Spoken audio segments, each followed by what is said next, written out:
I'd love you to go wild and crazy for one of the 16 best comedians working in this country at the moment. It's Galeforce, Mark Gale. Yeah!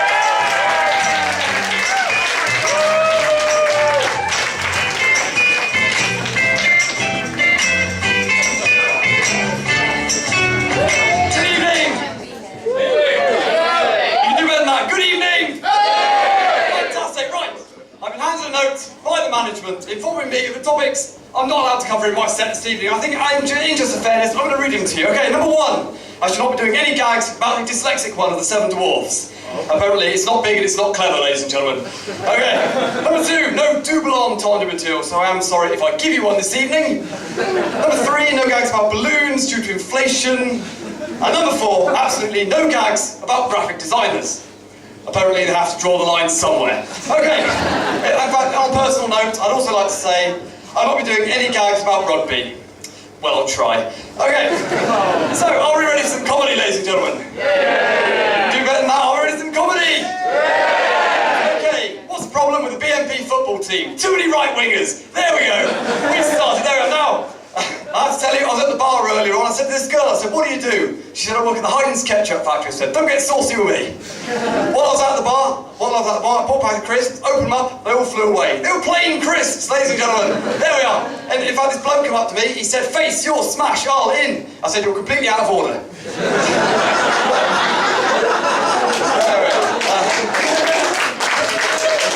I'll tell you what, I was out shopping recently, I was in Fabric World, I said, I'd like to buy a mile-long length of elastic, please. She said, that might be a bit of a stretch, sir. but then she tried to sell me a pocket calculator. I said, I don't need a pocket calculator. I already know how many pockets I've got, thank you very much. No, actually, I should probably tell you a little bit about the week I've had, right? A little bit about the week I've had. Wednesday morning, I went down the library, right? I said, excuse me, have you got Harry Potter here? He said, no, sir, he must work at the library. I said, do you have any books on defective boomerangs? He said, well, we did have one, sir. It hasn't come back yet. I said, all right, then. I'll just take a book on spinal injuries. He said, hardback. I said, yep, how did you guess? I said, look, right, I lost me rag. I said, right, do you have any books on that famous submariner and inventor of the Aquilon, Jacques Cousteau? He said, I don't know, sir. Have you tried looking at the sea? You'll get on the way home. Don't worry, you'll get on the way home. But anyway, I said, right, do you have any books on the Nazis? He said, just down there on the far right, sir. I said, do you have any books on communism? He said, just down there on the far left. I said, Liberal Democrats? He said, no, I've had to mix them under Conservatives these days, sir, I'm afraid. See, topical comedy, I can do it all. There we are now. Anyway, I left the library, I was walking home, and I got attacked by a cannibal, ladies and gentlemen.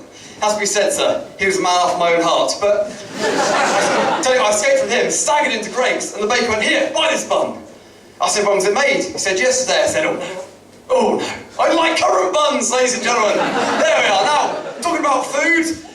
No, it's all right, I did have a bulimic gag there, but I won't bring it up. Now, oh, come on, don't give me that. I could have done a joke about eggs there, but I didn't want to whisk it. Didn't want to whisk it, boys and girls. There we are. Now, coming from Somerset, I do. I went for a tour around the cheddar factory the other day. It was good. It could be greater, ladies and gentlemen. Hey, there we are. Oh, how's that for a cheesy gag? There's the extra one. You see, there it is. You got to admit, it was a cracker. A cracker, ladies and gentlemen. There we are. Oh, see, I knew you'd like that. I knew you'd find culinary gags appealing. Appealing! It's appealing, ladies and gentlemen. Oh, I tell you, I'm ladling it on thick tonight. Ladling it on thick. Well, I'm glad I didn't use that one as my opener. Fortunately, I used that as my opener. It's a tin opener, ladies and gentlemen. There we are. Oh, dear. Now, where were we?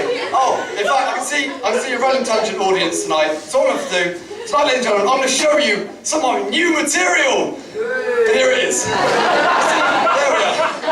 And now, for my next joke, ladies and gentlemen, I would... Oh, damn it.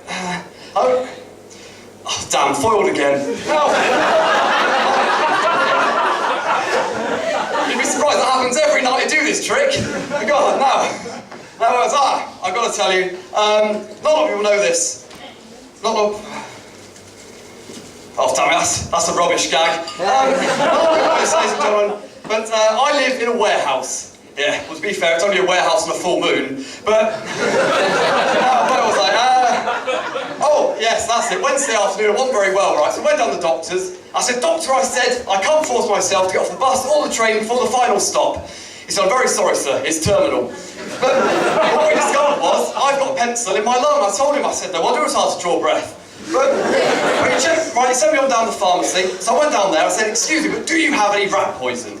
He said, "Oh, no, sir, have you tried Boots?" I said, "Boots want a poison, not stamp on them. What are you talking about?" Anyway, I'll tell you what, I left the pharmacy. And I left the pharmacy, I went down to the supermarket, right? And I was going down the dairy aisle, and this lump of cheese jumped off the shelf and started giving me all that. I thought, that must be the immature cheddar. I'll tell you what, while I was there, I bought myself a curry, right? And I'm sitting there that night eating this curry, and the side dish leapt up, kept talking to me, kept saying how much I've grown, how much I don't see these days, how much I need a haircut. It was naan bread, wasn't it? Oh, but I'll tell you what, I was eating that curry, I was sitting down, I was watching the TV, and on the TV there was this American guy, right, head to foot in a suit of armour, had a helmet on the lot, and he was sitting on this rocket-propelled horse about to jump over the Grand Canyon. It was medieval Knievel, ladies and gentlemen. Hey, there we are. Now, actually, that's the only channel I can get these days. Only channel I can get, because on every other channel, there's just a picture of clouds, the sun. So last time I watched Sky TV, I tell you. Now, I'll tell you what. Now, I was going to do a whole bit here about going to the hairdressers and all that, but because of time, I've had to trim it down a bit. But I tell you, okay. Basically what it was is I went to the hairdressers the other day. In fact, I got the wrong one, didn't I? I mean, I was sitting there in the chair, looked to one side of me, there's a cowboy sitting there. Looked to the other side, there's another cowboy. I was in the hair saloon, wasn't I? But when I found the right place, I'm sitting there in the chair, I said, right, I'd like my haircut exactly like David Cameron. Political joke coming up.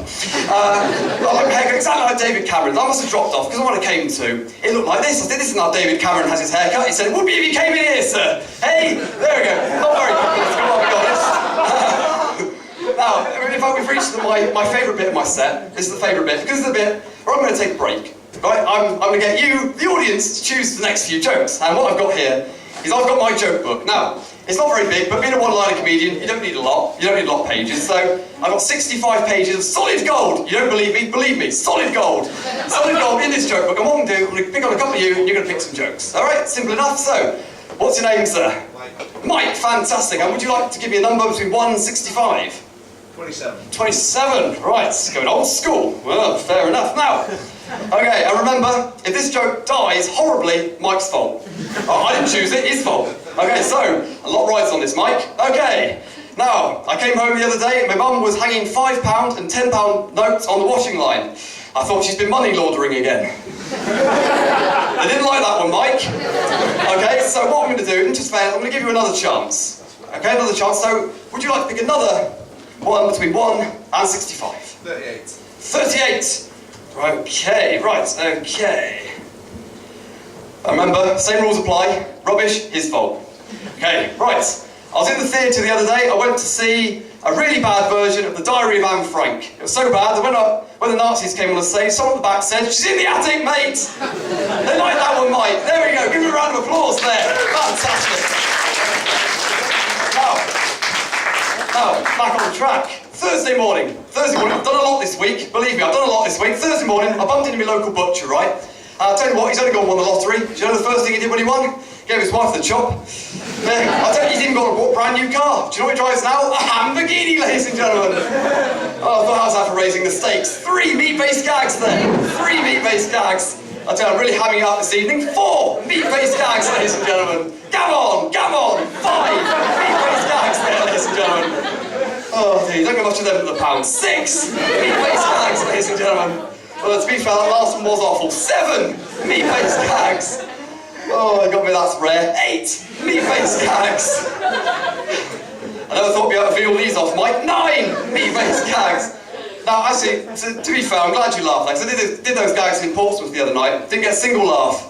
Not sausage. 10 meat-based gags there, ladies and gentlemen. How about that? Oh.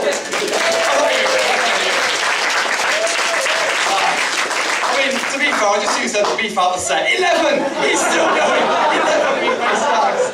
I had a hunch you'd like them. 12 meat-based gags, ladies and gentlemen.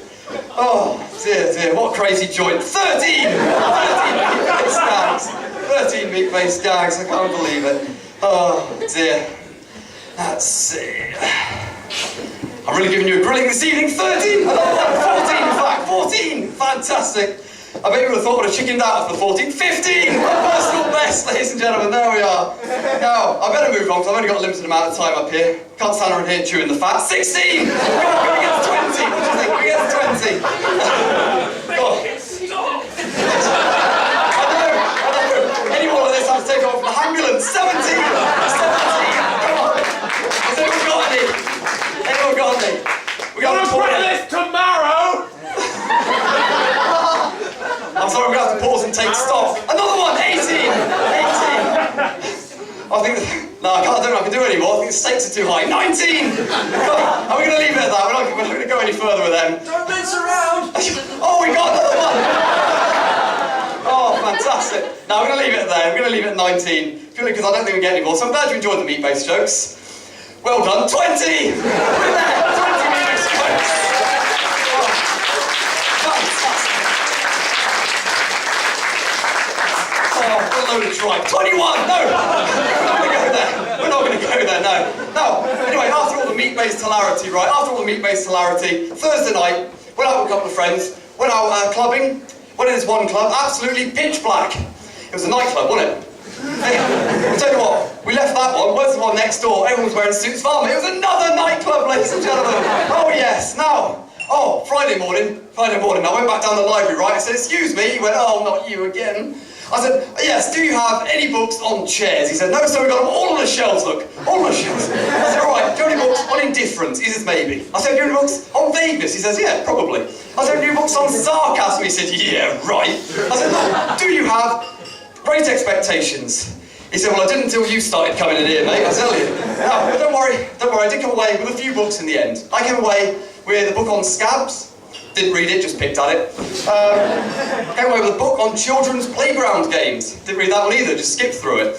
And I also came, actually, you want to hear a blue Galeforce gag? Yeah! Come on, it's my last show, anyone want to hear a blue Galeforce gag? Yeah! Okay, I also came away with a book on clitorises. Didn't read that one either, just flicked through it, boys and girls. Hey, there we are. A bit of blue. Now, actually, before I go, I've got to tell you, I was on the motorway when we were here, and this hearse, no lie, this hearse went zooming past me. I thought, he must be an overtaker. Now, I know, hearses, wouldn't be seen dead in one. So, now they often say that, ladies and gentlemen, comedians should leave the stage with a rousing laugh. Well, I don't have one of these for you, so what I have to do is leave you on a cliffhanger. Hey, cliffhanger. Thank you, ladies and gentlemen, good night.